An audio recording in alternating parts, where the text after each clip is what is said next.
Get started. Welcome tonight to the CED Leadership in the Nation's Interest Award Dinner.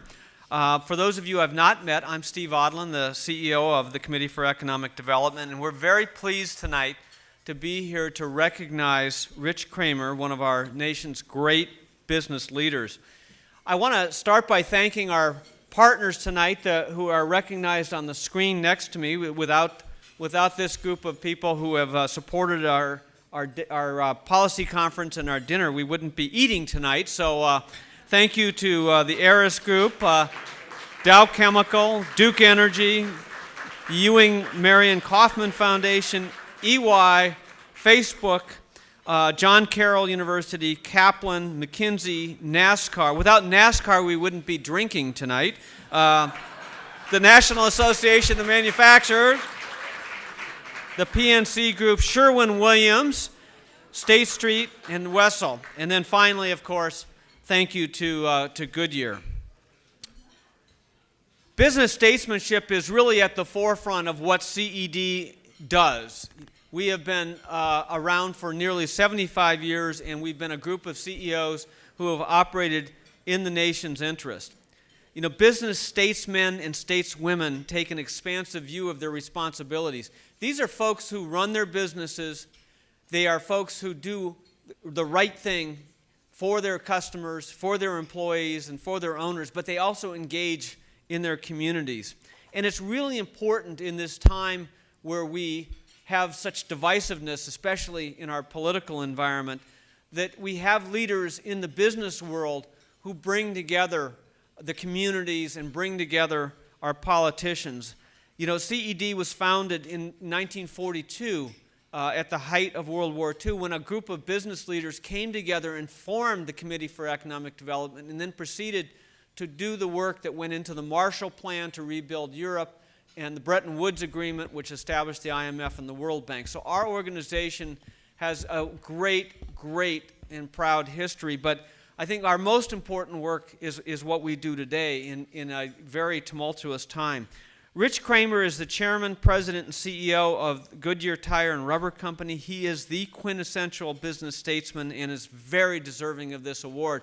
We're going to introduce and present the award to Rich in a minute, but after dinner, we will come back up, and I will come up with Rich, and we will get to know Rich a little bit better, and I know once you really hear who Rich is and what he's about, you will agree that he's most deserving of this award. Here to introduce Rich and present the award to him is Chris Conner, who is the executive chairman of the Sherwin-Williams Company, another great American company. Chris served as CEO of Sherwin-Williams for 16 years. Sherwin-Williams has been around since 1866 and today employs over 30,000 people and produces more paints and coatings than any other American company. Chris also serves on the board of the Eaton Corporation and chairs the board of the Federal Reserve Bank of Cleveland. And Chris knows a lot about business statesmanship. His many civic and community board engagement include the Rock and Roll Hall of Fame, the Fisher College of Business at some university in Ohio. I can't think of the name of it.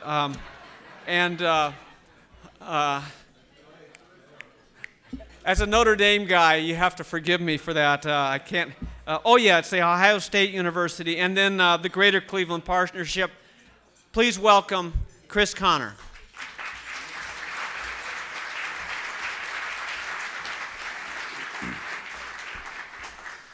Thank you very much, and good evening, everybody. Tonight it's my honor and privilege to introduce this evening's Leadership in the Nation's Interest Award winner, Rich Kramer, Chairman, CEO, and President of the Goodyear Tire and Rubber Company. As I was thinking about my remarks, it really dawned on me that Rich's story is America's story, the America that we aspire to be again, a country of opportunity, open borders, hope, where hard work, determination, perseverance, and personal responsibility are expected of every citizen. Rich's parents emigrated from Slovenia in the early 1950s as teenagers to the United States. And upon their arrival in the USA, they got to work, they went to school, They found each other, they married, they started a family, and bought a home, all in about a 5 to 6 year period. I can only imagine the powerful lessons that Rich learned around that family's dinner kitchen table. Every night, a focus on family, education, honesty, and integrity. And when Rich's dad really meant it, it was spoken in Slovenian. Rich was the first member of his family to go to college. He attended John Carroll University, a respected Jesuit college in Cleveland, Ohio.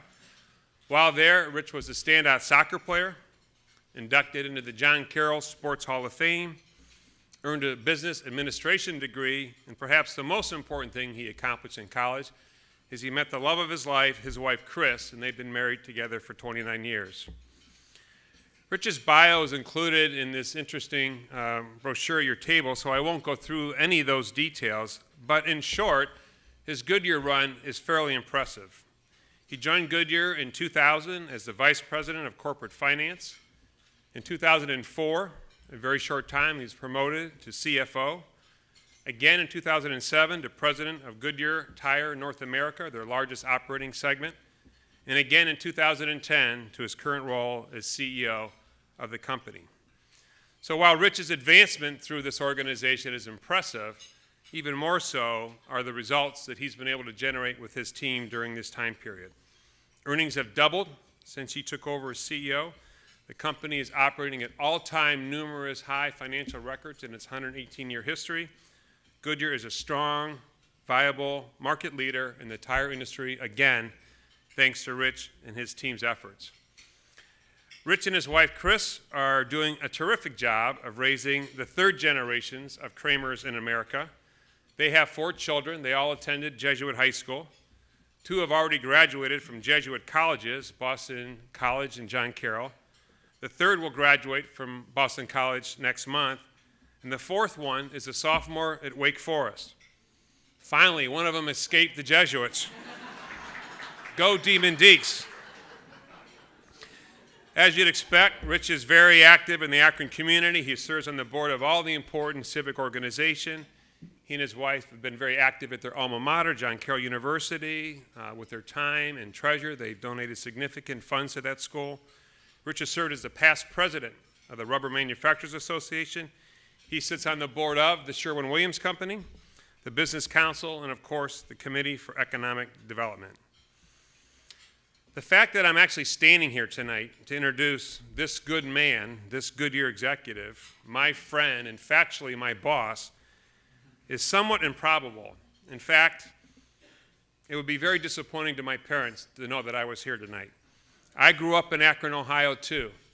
My father was an executive at Firestone Tire and Rubber Company for 37 years. That was a time when Akron truly was the rubber capital of the world. Goodyear, Firestone, B.F. Goodrich, General, Uniroyal, the names go on, all headquartered there, all with big manufacturing operations there. As a kid, the air in Akron, Ohio smelled like fresh rubber every single day. It smelled like money. It smelled like opportunity. The competition between these companies back then was fierce, and their families even more so. I can remember as a young kid coming home from school in the 4th grade and saying, "Mom, I've met this kid, Billy Hepburn. I've been invited over to his house on Friday night for a sleepover. Can I go?" And she says to me, "Well, Chris, you know, that's a Goodyear family. Aren't there any nice Firestone boys that you can meet at that school and make friends with?" We didn't mix. Today in Akron, Ohio, the rubber companies are all gone. They've been acquired by foreign companies. They're out of the tire business entirely. There's no more manufacturing jobs left there, except for one, the Goodyear Tire and Rubber Company, the survivor, better said, the leader, creating jobs, strengthening our community. Tonight's award, a leader of the nation's interest. Well, I can tell you the good people of Akron, Ohio would vote a resounding yes for Rich and Goodyear receiving this honor from you tonight. My father passed away recently, but my 84-year-old mother is as sharp as a tack, a daily Bloomberg watcher, Wall Street Journal reader, an advisor to me to this day.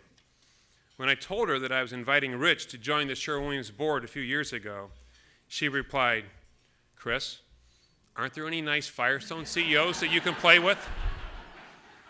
And the answer was, no, there's not. There's only one American-based, independent, wildly successful rubber chief executive officer left in America, and he's here with us tonight. Please join me in welcoming and congratulating Mr. Rich Kramer.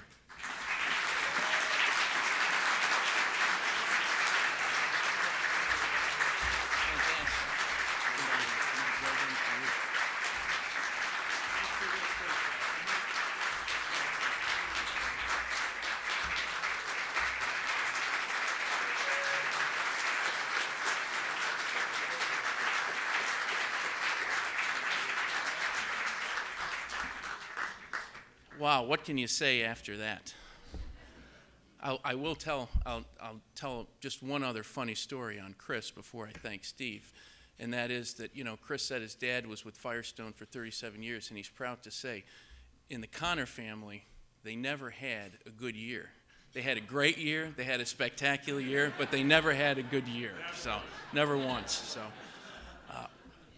But boy, thank you so much for all of you for coming tonight. Steve, thank you for having me and all the sponsors, and certainly CED for having me. As I think about what you do, the thought that continues to resonate in my mind, right, is reasoned solutions from business in the nation's interest. And Steve and the organization, that's what you do. And I can't think of a time in our history, certainly it seems like it in every election cycle, but it seems even more acute today that there probably isn't a time where those type of solutions are needed than the environment that we're in today. So great work by the organization and great leadership by Steve. Thank you so much.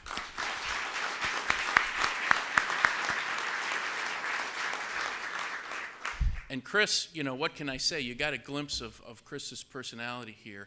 I'm fortunate to be on the board of the Sherwin-Williams Company, and Chris was the CEO of that company for 16 years. He just gave up, retired from that post, still serves as executive chairman. But during that 16 years, you saw a successful company. If we talk about results, I think probably, Chris, when you started to where the company is today, stock price was maybe $20 to now around $300. The market cap is phenomenal, but more important than the results are the team and the people and the business model that Chris built. It is phenomenal. It is one of America's great companies, and it's all around team, it's all around the business model, but at the center of all that, you usually have to have a leader, and that passionate leader is Chris, and he's done a phenomenal job. He's been a mentor to me, not by just the results he delivers, but more importantly, by the behaviors that he displays. And that's what's most meaningful to me. So Chris, thank you for that, and most importantly, thank you for your friendship.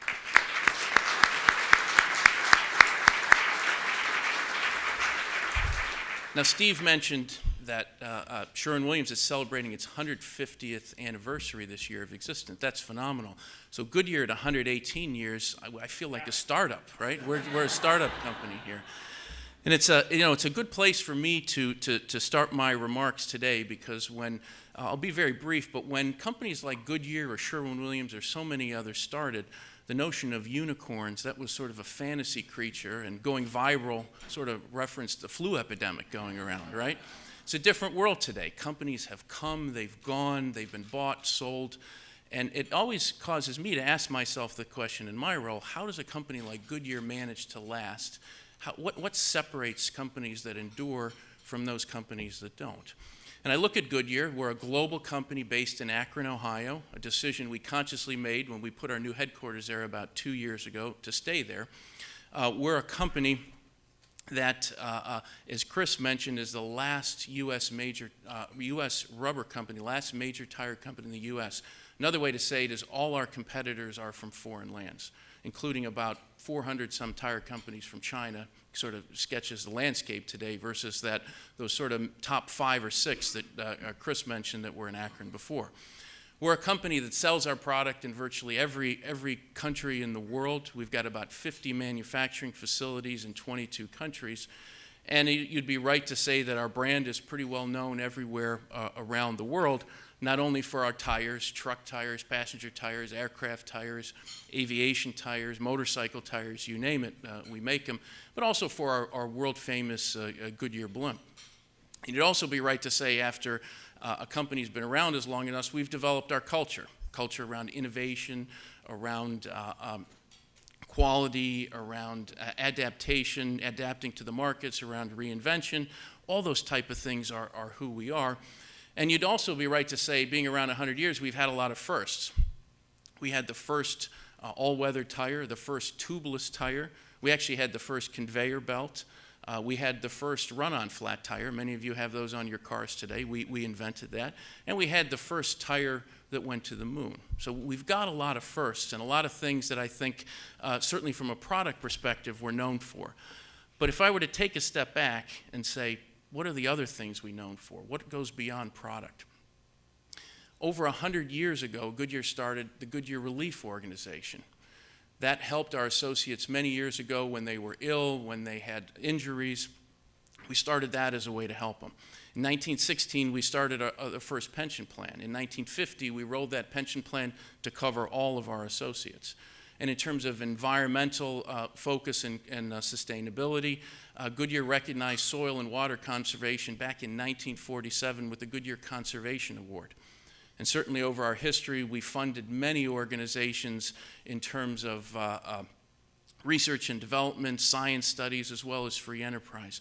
Those are the things that we've done, and I think those are the things that kind of say who we are. So if I answer the question of what really contributes to a company's longevity, certainly it's the products and competitiveness, but it's also the benefits that a company can bring to its associates, to its citizens, to its community, and even to its country.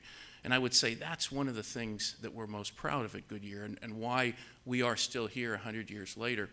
And it's interesting, you'd also kind of find it interesting that many people recognize Goodyear but not for our tires. They don't even know we make tires. One of the things we're most proud of is we're the company that helps someone around the world, that helps them recover from a flood, brings supplies in for an earthquake, or helps rebuild after a hurricane, whatever else it might be. That's really who we are, and that is the type of company that Goodyear is. And that's why we're so proud of what we do. It's as much of us as is actually building great tires and bringing breakthrough technology to the industry. And one of the things that really pleases me is many of our associates will tell me, and I know Chris experiences this at Sherwin-Williams, retirees will come up to us, existing associates will say, everything I have, I attribute to Goodyear. Everything I own, everything I've become, Goodyear has helped me get there. There's not a prouder moment, I think, being in the CEO role that when you hear someone tell you that. I'm the 10th CEO in Goodyear's history. I view myself as a steward of the position. Someone will succeed me. My job is to make sure that this company is left in the right stead for them to be able to take it for the next 100 years. And part of that, to me, is really, Steve, what you call fundamental statesmanship. It's what the leader in the nation interest is all about, and that's creating opportunity for the greater good. And I hope, ultimately, that's what I can do in my job, because that's really what this is all about. Because everything, from economic growth to everything else we do, is created from opportunity. That opportunity to live in a safer place, to do meaningful work, to be part of something larger than themselves. And that's my goal. That's what I hope I do in my tenure at Goodyear for our people, for our communities, for our associates. And if I can accomplish that, I will be happy in what I leave behind as I move on. But in the meantime, I just want to express both my gratitude and my humility to receive such a nice award. I'm not sure I deserve it, but I thank you all very kindly for it. So thank you.